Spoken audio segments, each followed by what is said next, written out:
Good evening. Time is now 5:13, and I would like to call the March 20th, 2023 Board of Education Committee meeting to order. Ms. Parker, could we get a roll call vote, please? Daniel Spence. Here. Dr. Sheila Williams, not present. Angela Cobb. Here. Tommy Old. Here. Pam Pereza. Here. Rodney Walton. Here. Sharon Warden. Present. Thank you so much. Now I'd like to call on Mr. Rodney Walton with the Ethics and Awareness Statement. Thank you. Welcome to the March 20th, 2023 meeting of the Little City Pasay Board of Education. It is my duty to remind members of the board that it's your responsibility to avoid all conflicts of interest and potential conflicts of interest in accordance with Chapter 138A of North Carolina General Statutes. As public servants, it's your duty to continually monitor, evaluate, and manage your personal, financial, and professional affairs in such a way as to ensure that the absences of conflicts or potential conflicts. Does any member know of any conflicts of interest or potential conflicts of interest with respect to any matter coming before the board today?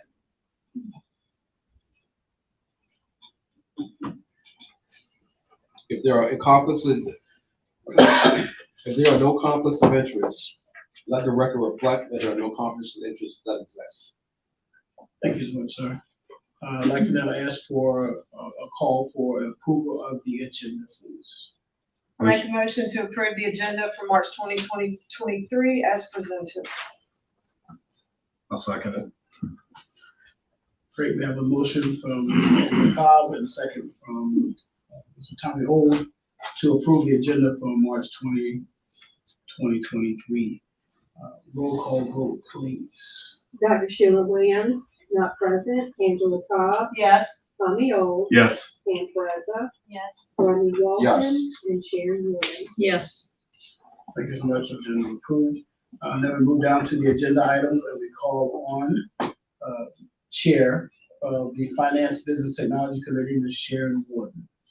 Okay, we have 4 items on the agenda tonight for the Financial Committee, and I'm going to call on Ms. Haynes to go over those items with us. There are 2 items that we need to vote on to place on the consent agenda for the board meeting, and then 2 items just for information.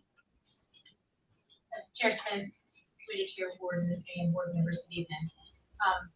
As Ms. Gordon said, we have 2 items for action, the placement consent agenda and 2 for information.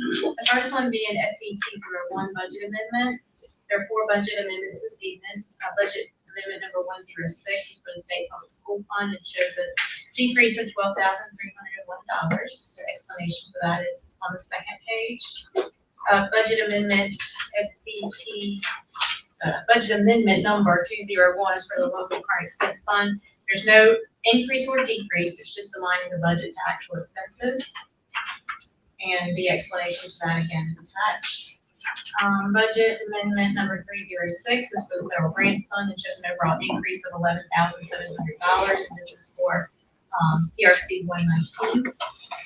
It aligns the budget to the allotment received. And then budget amendment number 402 is for the capital outlay fund, and it shows an overall increase of $293.87.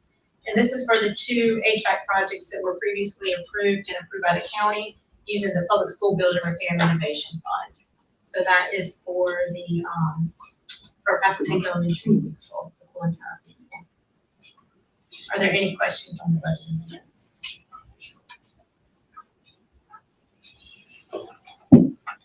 There are no questions on amendments. The next attachment is FBT02, and this is the fundraiser request for March. Are there any questions on the fundraisers? I have one quick question, not about those fundraisers, but just about the fundraisers in general.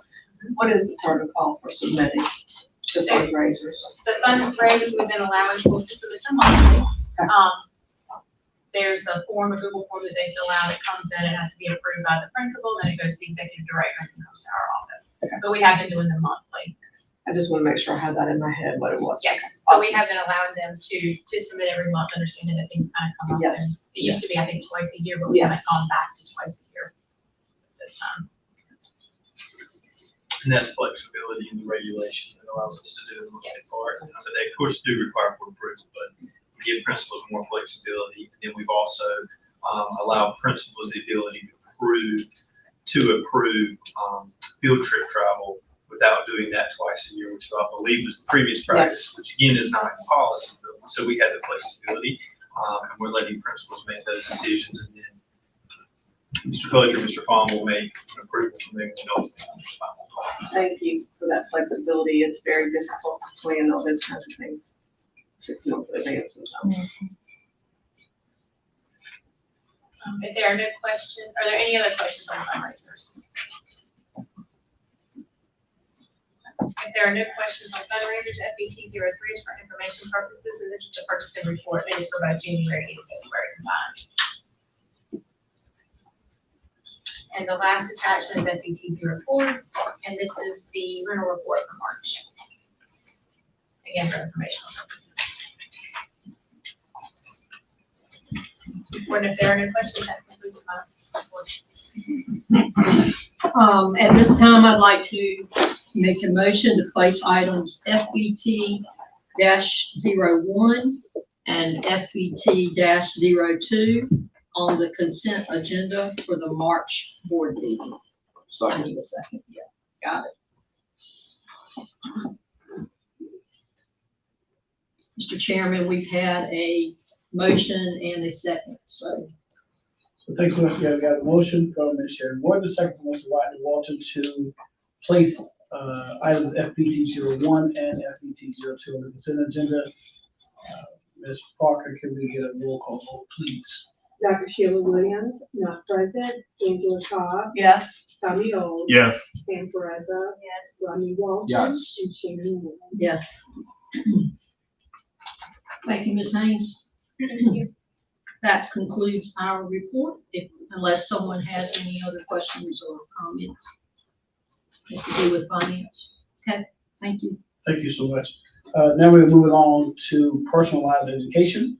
I'm going to call Ms. Pam Perez, the chair of that committee. We have the ECPPS district attendance and graduation report, will be presented today by Demetrius Stokely, our attendance prevention and dropout coordinator. Good evening, everyone. You mind if I sit there? That's fine. Good evening, everyone. Good evening. How's everybody doing? Good. Wonderful, wonderful. I think my presentation is getting ready to come up in a second. They should be right on the screen. And I'll put my computer ready. I'm sorry.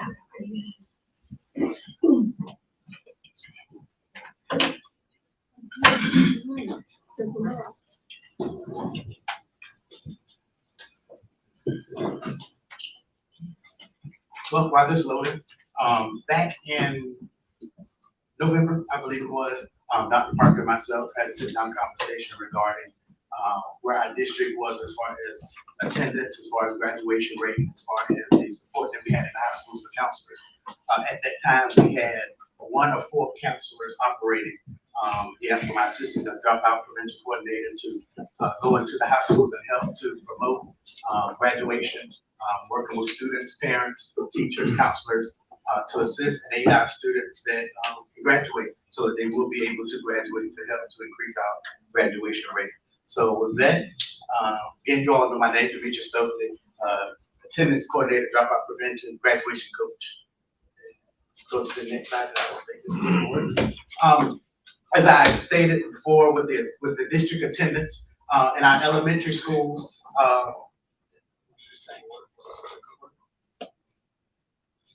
there it is. Okay. In our district attendance process, we have what we call a attendance referral process, where at 3 unexcused absences, the teacher will make contact with the parent. At the 5, data manager, counselor. At the 7, there's a meeting with the parent to discuss exactly what parameters are being had, some interventions to put in place to discuss attendance. All of these numbers are coming from 2A, which is unexcused absences. Those absences where a child has missed a day of school and the parent does not send any form of documentation. Basically, they've been out of school and they return back. There's no form of documentation to say the reason why the child was out. So at PW Moore, You see this green here, that it's, students that have missed 10 or more unexcused absences. This yellow here, these are the referrals that I've received from that particular school. And this orange here are the cases that are pending in court for that particular school.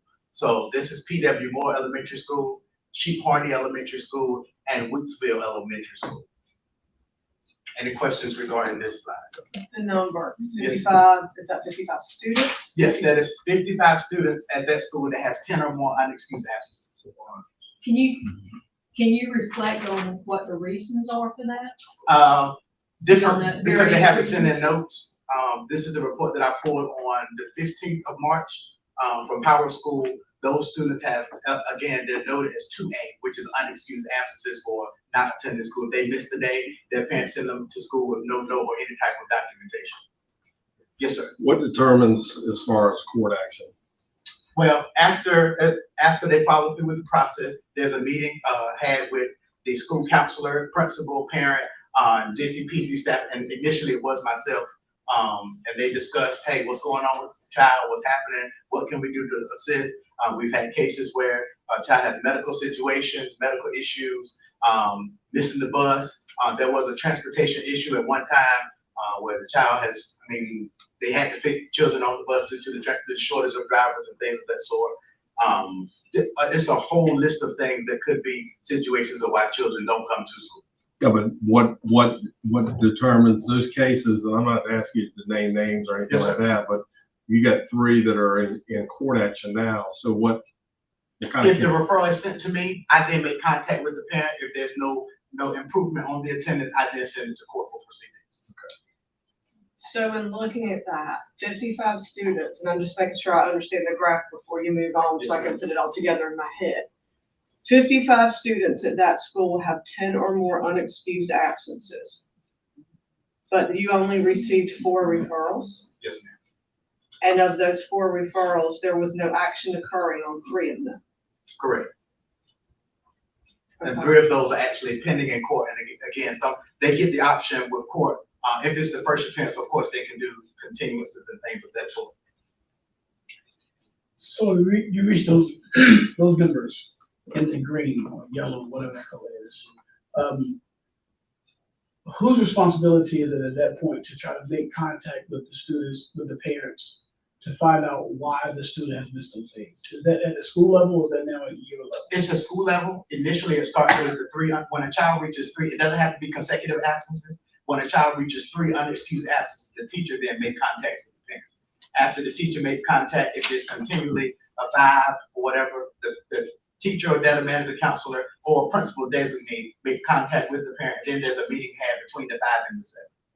And when it's to over 10, When it gets over 10, that means the report should be coming to me, and then I file with the magistrate here in Pennsylvania County for court proceedings. And the 10 specifically is coming from legislation. Yes. So the law specifically gives 10 as a number, but that 55 there, just for context, because that's a high number in comparison to the referrals that Demetrius has listed. There's only 4 referrals, but there's 55 that are over 10. And this data point, we don't know how many of those are 11 days. So we're obviously not going to take a parent to court if the kid misses 1 day over 10, right? Correct. So some of this is case by case and situational in the way that we're working with families on the reasons for it. Some of those days may also be students in this report that have been marked as unexcused, but it's also because the parent has not provided a doctor's note. So at that point, we're going to you're absent from school if you go to the doctor, but that is considered an excused absence, which is a lawful provision of the absence. So that number in itself, to some degree, it's not misleading, but it does. There's additional data points that would distinguish how many number of days in that 55 are there. And again, to ditto what Dr. Parker stated, some of these cases can be, again, they written notes, and some, as you all know, some data managers are out of schools. So it's taking a process for that information to get changed from a 2A to an excused absence. So that could be a determining factor as well. So my question was what you were saying, Dr. Parker, about the medical note. So if I email the teacher or the principal or data manager and say, hey, sorry, my son was out today, and he has a cold. But it's not bad enough to go to the doctor. It's that excuse. Yes. We count for the sick provision, so the state lists, I think it's 7 or 8 provisions that count for excused absences. Being sick from school would count. So that, yeah, the answer to that is yes. But if a student missed, in a hypothetical, let's say a student missed 15 days and the parent had written a note to say the child was sick, at that point, we would say to the family, your child may have to seek medical care. You know, at this point, we would want you, out of wellness for your child, to seek, you know, medical care if there's been a 3-week period your child being sick. So the parent note does count, but then at a certain point, if a parent's written a sick note for 40 days, then in just wellness of the child, we would want to see something from a medical professional. But yeah, if they're sick, then that does qualify for the excuse. And could it be too that you just have some parents who just aren't going to take, you know, my kids say I'm not sending them to school sick, tell me not to send them to school sick, but, you know, I'm not gonna take the time to call or email or write a letter and say they're sick.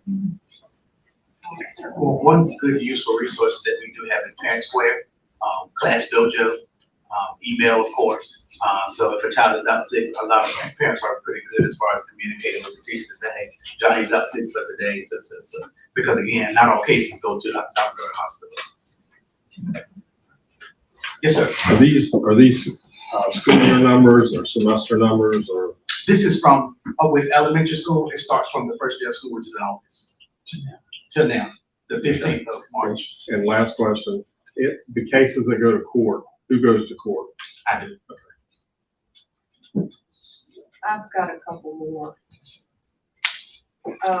Has the attendance process changed much in the last 5 years as far as I'm familiar with the attendance process and the 30 and has it changed much since then? As far as that report's actually getting to me, or as far as? As far as what the process, The protocol. the protocols. They're pretty much the same, because I want to make sure I'm wrapping my head around what is required. Yeah, it's the same. Okay. Everything is the same, the 3 to 5 to 7. Okay, that's what I want to make sure of. Okay, so, do data managers know, or is there a consistent across the board, what is an acceptable excuse that doesn't require a 2A being put in power school? So like, if there may be folks out there that don't realize that a parent square note that says a child is sick is an acceptable excuse for, and they may be marking them as 2A.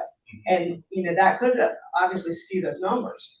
So, I mean, if there was just something that said somewhere, these are the acceptable forms of, I mean, personally, Parent Square email, they're great because they're time-stamped and you have that record.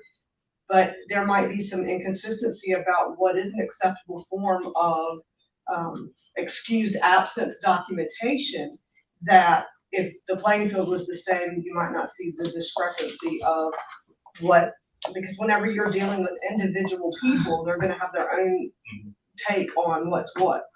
The other question I had is when you're looking at, and I'm just looking at this slide, when you're looking at these numbers, there's 100, let's say these numbers, and this is accurate and it's right. There's 116 students on here that have missed 10 days or more that have not been referred to you. So my question would be, what are we doing about that? Because there's 116 kids out there in the world that have missed 10 or more days that are floating. Is there someone that is going back and pulling school-wide and seeing those 10 plus? I haven't seen these 4 kids, so let me follow up with these 51 kids and find out where the referral is. Because I know you can pull reports and see absences and see how many 2As they have. So what does that look like? Because we know it, and we know 4 have been, and I'm using that first column, we know 4 have been sent for referral, but what about those other 51? What's happening with them? Because yeah, they might not have been referred, but that doesn't change the fact that they're still there. One thing I would add really quick on your question about the note. So a parent may communicate in Parent Square with the teacher, and that's great. We want them to do that. But specifically, I think in most of our schools, the process is the note has to be delivered to the data manager. And then they go back in and code appropriately. appropriately. And so if that were to come to a teacher, teachers are working with families, and then they're going to pass that on to the data manager. But we would want students or families to know that the actual process code, bring that directly to the data manager. So if I'm absent on Monday and Tuesday and I come back to school in a high school, I've got 4 teachers. So I don't have to give the note to 4 teachers. I just take it to my data manager, and then she goes back in and recodes and is responsible for housing those notes, would be one thing. And then in the elementary school, the compulsory attendance is 20 days, correct? Because it's year long. It's still 10. It's 10 for the whole Okay. school. Got it. And on semester, It's 10. got it. Okay, sounds good. So in this particular point, again, that data point doesn't break down to know where the depth of the dates are. So to your question about referrals, these kids that we do refer are kids that have extreme chronic absenteeism based on a lot of circumstances. And, we're using best judgment with schools to make determinations of what referrals we make, because our number one priority is to work with families. It's not to refer them to the justice system, but we also have by law a mandate by compulsory attendance. So while that number may look low, it doesn't imply that the other 55 aren't receiving some intervention, some work, with families. That's happening, but we want to be very thoughtful about utilizing the referral process, because we want to have exhausted everything under the sun before we get to that point. But we do have a law to follow. And so that's Which is why I asked that question, because someone in the general public that doesn't think about it that way is gonna see those numbers and think that nothing is happening with the other 51. So, and so I'm looking at that and I'm understanding now that 4 people that have been referred, they're not really responding to our intervention.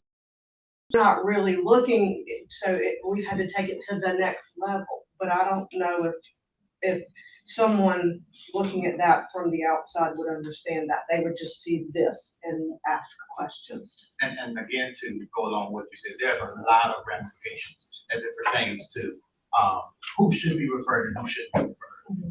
You can kind of, sitting through an attendance meeting, you can kind of tell those parents that are genuinely concerned about their child's absences, and then you can tell the ones that are going to be insubordinate anyway. Right. So, Well, looking at that too, I would not want that to be a piece of data that would negatively affect a leader at that school. And it might be construed in that way.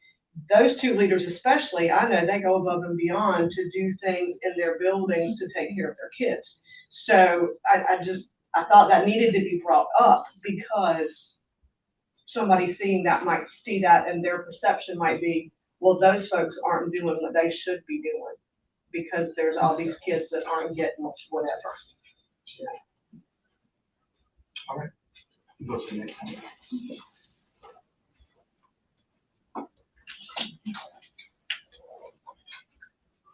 Did I click something? Yeah, I did it. Okay, here's the middle schools, ECMS, River Road Middle School, and HL Trigg. Again, you have those numbers there for the amount of days referrals received and the ones that are pending in court. All right.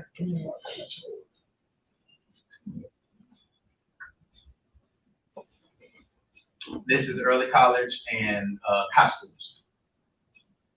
Well, the high schools and early colleges.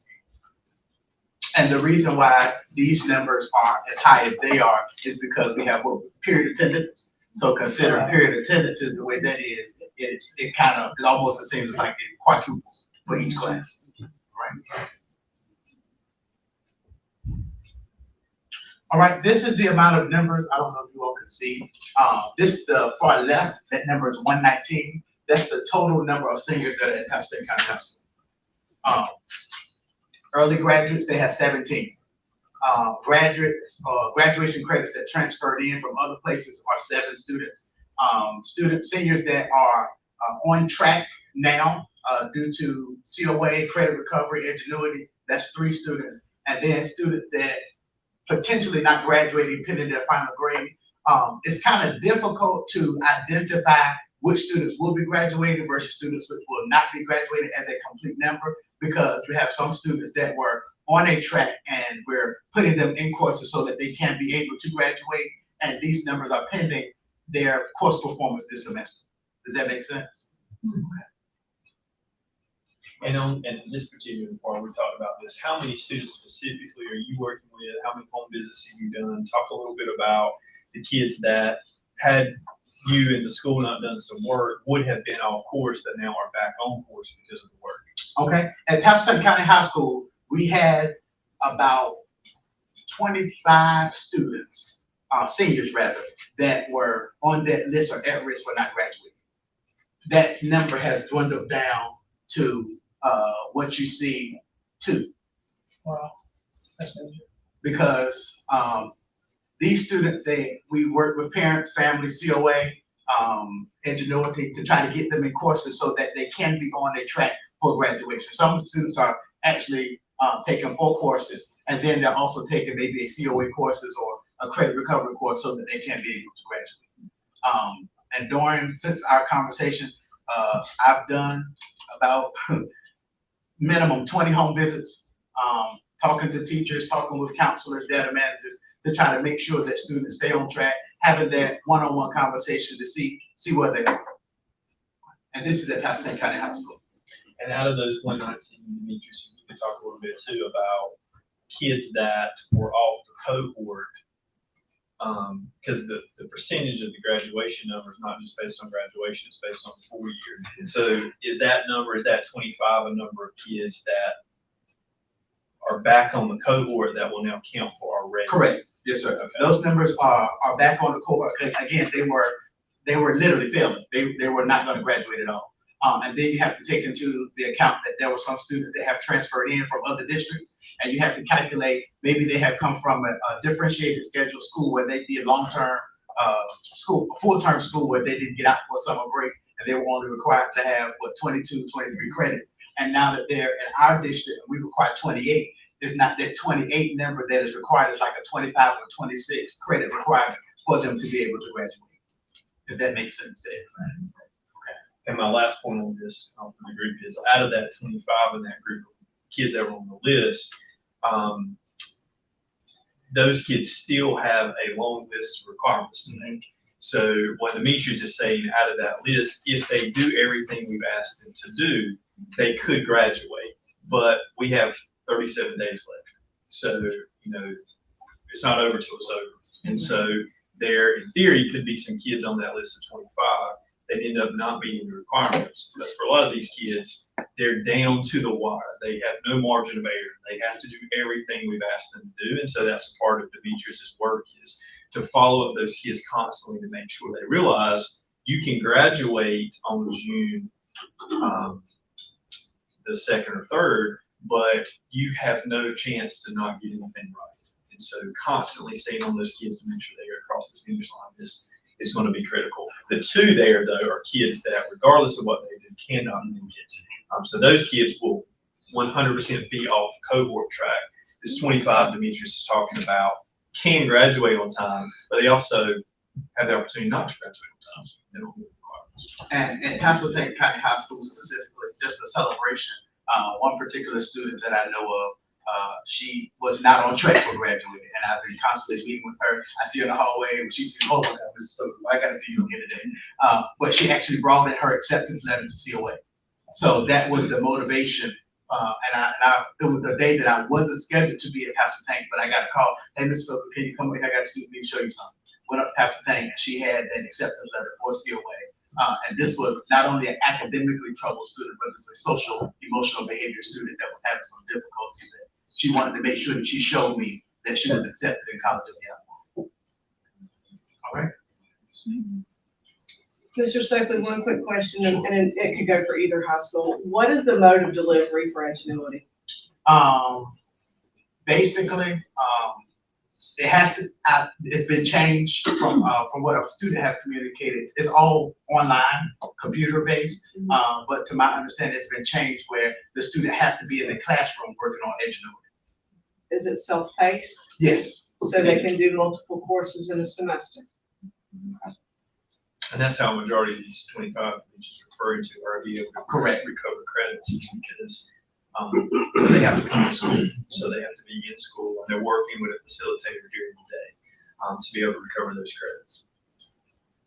And again, this number here at Northeastern, yes, Northeastern, total number of seniors is 144. Early grads, you have 14. Graduation credits or transferred in students that are differentiated credits are 3.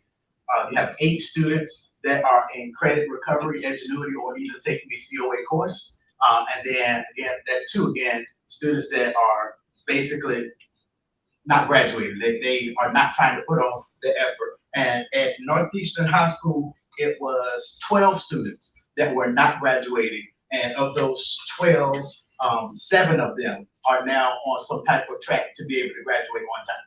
By June. By June, correct.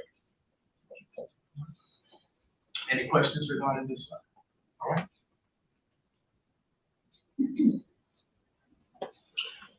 Graduation Alliance is called Engage. This is a program that we received funds for. It was a grant funded program that we received funds for, I believe, last year. Free grant money it is basically students are assigned an educational coach to work on social and emotional, academics, all of that. And from this district, we have 5 seniors. 4 of them are Pasco County High School. 1 of them is Northeastern High School. Students had the opportunity to opt in, or their parents to opt in or opt out for the services that they would be receiving. And this is a dashboard that I keep track of through them to make sure that students are on track, make sure that they ask questions and talk to students about what's going on in home life and things of that sort. They're assigned a academic coach to help them. They support them in their attendance, study tips, referrals for additional supports, and all of that. And this again is Graduation Alliance through Engage, North Carolina.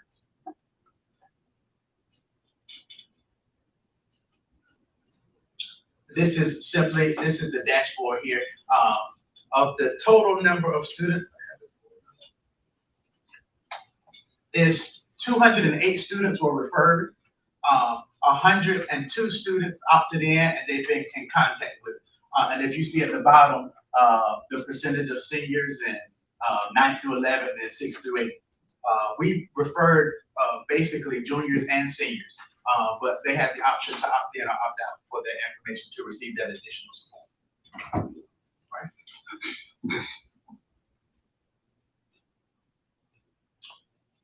What do I do on a regular day? Mondays and Tuesdays, my schedules are at Northeastern High School. Wednesday, Thursday, Pasco County High School, and on Friday, I kind of split up between the 2 high schools to be there, talk with students, meet with parents, provide any additional support that I can to students, to parents, any questions they may have, working with students, of course, assistants, talking to teachers, doing home visits. That is kind of what my day consists of, along with the attendance part of it, referring things to court, speaking to the magistrate, things of that sort. And with meeting these students, I found out that a lot of them, again, when they get to the age of 11th and 12th grade, they start working and things of that sort. So their working schedules and all of that.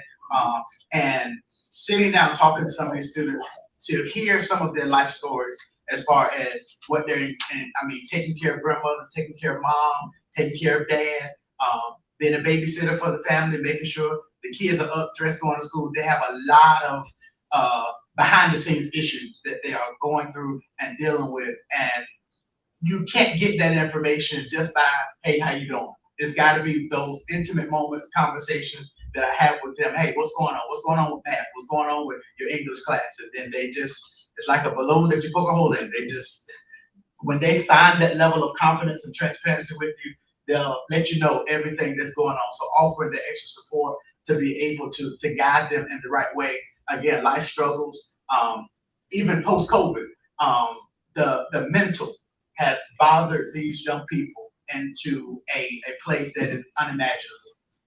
They've lost loved ones due to COVID. They've lost jobs due to COVID. They've lost homes due to COVID. So there's a lot of social and emotional issues that are taking place on top of going to school. So it's a lot. They had to mature in the past 2 years, 3 years, that they didn't think they would have to. Like the world has, but these young people have been impacted in a way that's unimaginable unless you actually sit down and talk to them regarding those issues.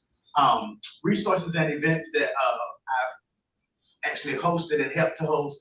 We've had last week at Powhatan County High School, we had a career fair where we had colleges and universities to come, and the courses, I'm sorry, not a career fair, a course fair, my apologies. Each department, music department, math department, language arts department, they were able to set up in the gym. Some of you may have seen the pictures on Facebook to basically introduce, tell more about their course area and what they're doing. We've also done events at Powhatan County High School and Northeastern High School, a junior senior evening night where we were able to talk with parents of juniors and seniors about making sure that their child is on track, about CTE courses, about how to read a transcript. Also, I'm in contact with several other colleges and universities to try to plan something to help and aid our students with FAFSA, getting free money for school. And some of the major hindrances with kids going to school because of the lack of money, they feel like, oh, I'll never be able to go to college because my mom and dad don't have the money for it. But introducing them to FAFSA to let them know that that opportunity is there for them to go to college. And their thought process is, hey, I just bummed through high school, ain't going to college no way, so what I need to make good grades for. But giving them that sense of hope to say, hey, you can do this. I mean, you can fill out that FAFSA. There's free money out there for you. So, hey, make sure your GPA. And I've had conversations with students, hey, I'm going straight into a trade, or I'm going into the military. I don't want to, I ain't going to college, so I don't got to worry about my GPA. 5 years after you graduate from high school, you never know. You may decide, hey, you know what? I want to go to COA. I want to go to a community college. So your GPA has to be 2.5 or 3 to ensure that you never know what life or future may bring. So just to make sure you put your best foot forward there. But again, also with Edgenuity and Credit Recovery, to aid them, offer them whatever courses that they can take to be on track for graduation. I have a couple of questions Sure. about Edgenuity. So who refers, how do you determine who takes the credit recovery courses? I believe, if I'm not mistaken, that is a counselor and principal discretion. They determine that, if I'm not mistaken. And the general rule of thumb is that it's for students who have failed a course. Correct. And so it's really not our policy to offer Edgenuity for first-time credit. And so for students that have failed a particular course, then that's something we utilize. Now, something that will be sort of not a new practice for us, but a recurring practice for us is actually Nina and Creek Crew are going to present on Monday on our summer retest program for summer school.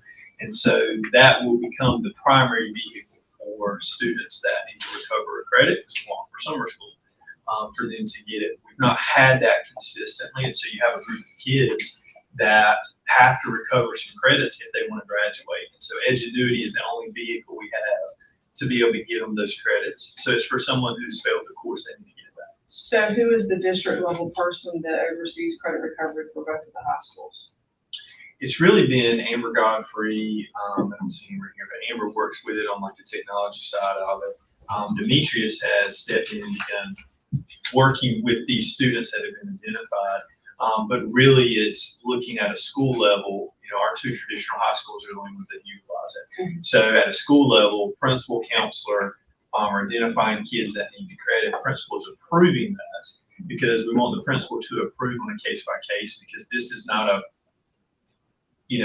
strategy to be used for everybody. It's situational. And then we have facilitators at both of the schools that are working with kids to try to get them through the courses. So the reason I'm asking these questions is several years ago, there was a set of requirements that was put forth for credit recovery that students had to meet in order to be eligible. Are we still looking at that as part of the screening process for students as far as whether or not they can take the courses? There was a grade averaging course. There was several things that had to be done. Yeah, so there's still a criteria that's in place. So I got a question for you. Sure. With regard to when you talk about the FAFSA. Do we participate with the university in like financial aid nights? Yes, sir, we have, and working along with the counselors, they have communicated with colleges and universities as far as FAFSA night, and I'm actually in communication with ECSU. They have a trio program where they also, we we're trying to get something in the process for a FAFSA night for students. Now, the follow up on that, do they bring it to the high school or do the students, are they required to go to the universities? Well, we're trying to work on something at the high school. I don't know in the past it's been at the high school, but I know we're trying to work on to do a FAFSA night at the high school for those individuals that would like to do that. I know there's been a lot of changes within that program and going forward, 23, 24, how things are gonna look. So you're right, with that whole thing, not knowing if we're gonna have enough money, now that the government has kind of changed some of the rules, just wanna make sure it goes guys up. I'm not sure what we do as far as reaching out, the outreach part. Ms. Scott, I'll say one more thing kind of on your question there. To the criteria component, there, we still have criteria for who can be in the engineering course, but there's also a case-by-case situation because take a kid, for example, that might be 17 years old and they could graduate, but they have failed math 1 for 3 times. Well, they still may not make the, I believe it was a fifth grade average of 50. If I'm not mistaken, 45. So let's say that kid still hadn't made the 45, but they failed the course for 3 times. Well, you know, at this point, you know, there needs to be some flexibility because if you were to put the kid in the class the 4th time, they would never graduate on time. And so one of the things that got us in such a low graduation rate was kids got trapped in this repeating cycle of failing a course, having to retake a course, failing a course, having to retake it. And at a certain point, if you're doing the same thing over and not getting results, then you get kids that turn out to be 18 and they still don't have freshman level courses. So I would say that, and I don't want the public to think there's not criteria for it because there are, but in the case of these seniors who Demetrius has been working with, we're talking about extreme situations where if kids didn't have some flexibility, they couldn't graduate. So that's a case-by-case situation. Thank you. It is our goal as the graduation coach, one, building relationships in the classroom, offering that support for students, their home and school life as I previously discussed, and also building relationships with college, universities, the military workforce for them to see realistically that there are some things in the future that they can really put their mind to and see. And this generation that we see and we hear now, it's a here and now. They're not looking at future. They see today, and that's it. But we have to put some things in place to offer them some plans for the future. And again, I have a bold plan that I tell all the students, regardless of what happens, you still have to have a plan. Regardless of what mama, daddy, grandma, cousin, you still have to have a plan and work towards that plan. It doesn't have to be an astronomical plan, but have something that you can kind of reach forward to. Again, remove all potential barriers that will prevent them from getting where they need to go and trying to graduate them.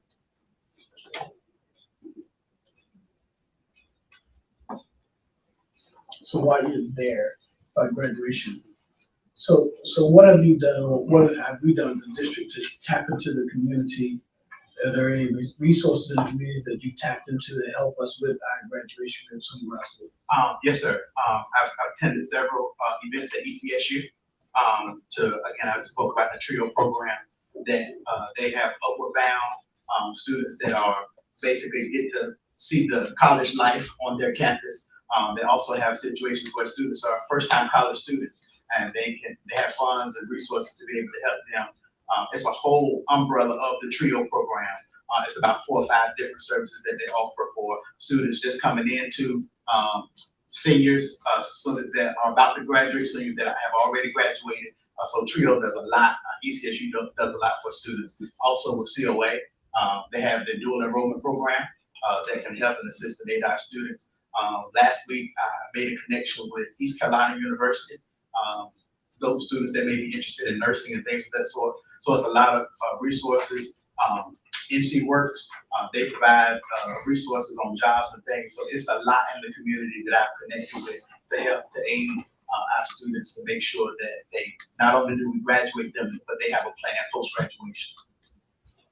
You mentioned a lot about schools and colleges, but how about those students who may not plan to go to college or community college or university? What are we doing for those students? Well, again, with there's a program that the city offers. City of Elizabeth City offers a program where they can go into, I guess, a trade per se. They can get training, and if I'm not mistaken, one of the principals and staff members within the district, their son actually went through the program, and now they're actually working for the city. So students that may not technically want to go to a four-year college, community college, or whatever, working with the city. And then you have River City Youth Field. That is a good program that I make connections with. NC Works, if you don't necessarily want to go straight into the military or anything, it's a lot of resources that I've connected with. And I didn't realize that many, of course, when you're not doing that, but now that I'm in it, working with a lot of resources within the community to help and to aid our students to ensure that they get what they need. Any other questions? All right, thank you for your time. Thank you.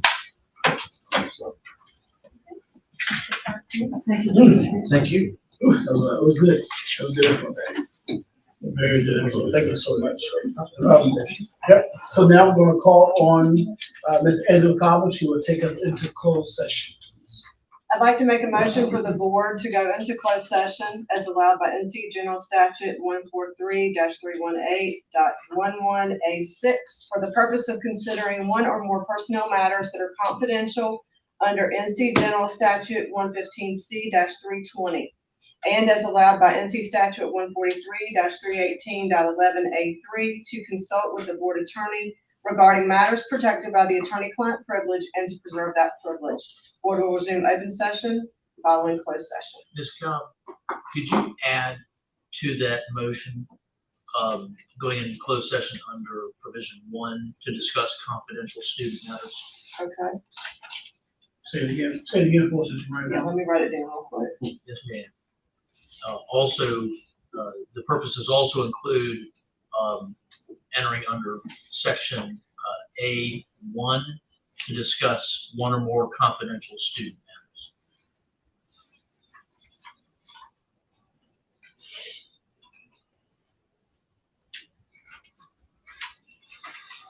matters. Okay. The board will also go into closed session for the purpose to include section A1 to discuss one or more confidential student matters. So we have a motion from Ms. Angela Cobb, second by Ms. Pam Brezza, to go into close. Roll call vote, please. Dr. Sheila Williams, I'll be here. Yes. Angela Cobb, Yes. Tommy Old, Yes. Pam Brezza, yes. Rodney Walton, Yes. Sharon Wood. Yes. And now we close session. Thank you.